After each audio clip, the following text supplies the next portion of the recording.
Welcome to A Course in Miracles Workbook for Students, Lesson 66. My happiness and my function are one. You have surely noticed an emphasis throughout our recent lessons on the connection between fulfilling your function and achieving happiness. This is because you do not really see the connection, yet there is more than just a connection between them. They are the same. Their forms are different, but their content is completely one. The ego does constant battle with the Holy Spirit on the fundamental question of what your function is.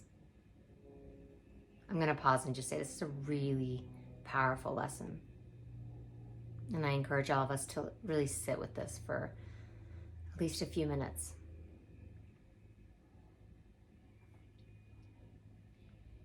The ego does constant battle with the Holy Spirit on the fundamental question of what your function is. So does it do constant battle with the Holy Spirit about what your happiness is. It is not a two-way battle. The ego attacks and the Holy Spirit does not respond. He knows what your function is. He knows that it is your happiness. Today we will try to go past this wholly meaningless battle and arrive at the truth about your function. We will not engage in senseless arguments about what it is. We will not become hopelessly involved in defining happiness and determining the means for achieving it. We will not indulge the ego by listening to its attacks on truth. We will merely be glad that we can find out what truth is. Our longer practice period today has its purpose, your acceptance of the fact that not only is there a very real connection between the function God gave you and your happiness, but that they are actually identical. God gives you only happiness. Therefore, the function he gave you must be happiness, even if it appears to be different. Today's exercises are an attempt to go beyond these differences in appearance and recognize a common content where it exists in truth. Begin the 10 to 15 minute practice period by reviewing these thoughts. God gives me only happiness. He has given my function to me. Therefore, my function must be my happiness. Try to see the logic in this sequence, even if you do not yet accept the conclusion. It is only if the first two thoughts are wrong that the conclusion could be false. Let us then think about the premises for a while as we are practicing. The first premise is that God gives you only happiness. This could be false, of course, but in order to be false, it is necessary to define God as someone he is not. Love cannot give evil, and what is not happiness is evil. God cannot give what he does not have, and he cannot have what he is not. Unless God gives you only happiness, he must be evil. And it is this definition of him you are believing if you do not accept the first premise. The second premise is that God has given you your function. We have seen that there are only two parts of your mind. One is ruled by ego and is made up of illusions. The other is the home of the Holy Spirit where truth abides. There are no other guides but these to choose between, and no other outcomes possible as a result of your choice, but the fear that the ego always engenders and the love that the Holy Spirit always offers to replace it. Thus, it must be that your function is established by God through his voice, or is made by the ego which you have made to replace him, which is true. Unless God gave your function to you, it must be the gift of the ego. Does the ego really have gifts to give, being itself an illusion and offering only the illusion of gifts? Think about it during the longer practice period today. Think also about the many forms the illusion of your function has taken in your mind, and the many ways in which you tried to find salvation under the ego's guidance. Did you find it? Were you happy?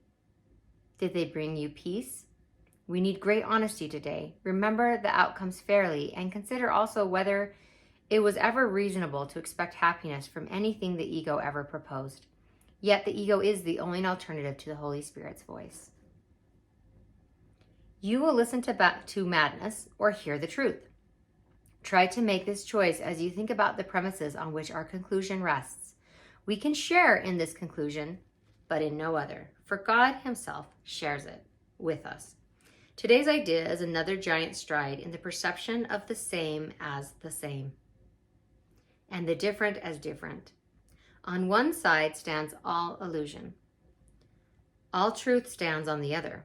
Let us try today to realize that only the truth is true. In the shorter practice periods, which would be most helpful today if undertaken twice an hour, this form of the application is suggested. My happiness and function are one because God has given me both. My happiness and function are one because God has given me both. And remember, God does not give evil gifts because God is love. Therefore, it is only logical that my happiness and function are one because God has given me both. So for the practice periods, these are just taking a minute or two to repeat this to yourself and feel into that idea for a moment. It will not take more than a minute, and probably less, to repeat these words slowly and think about them a little while you say them. So one thing that I do to help me remember to consistently keep these thoughts in my heart throughout the day is I actually replace my screensaver with this quote, with the thought of the day. I make that my screensaver.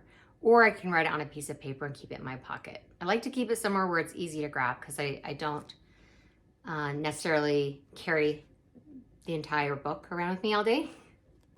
And even if it's digital, it still can take a minute to have to find your spot. So it's nice to have it somewhere readily available. And that's just a tip that I'm sharing that has helped me to be able to apply this. Because the more we stay with the lesson during the day, the more aware we are of it, the more the reality sinks in for us. So thank you for joining me today. And I will see you tomorrow for another beautiful lesson, lesson 67.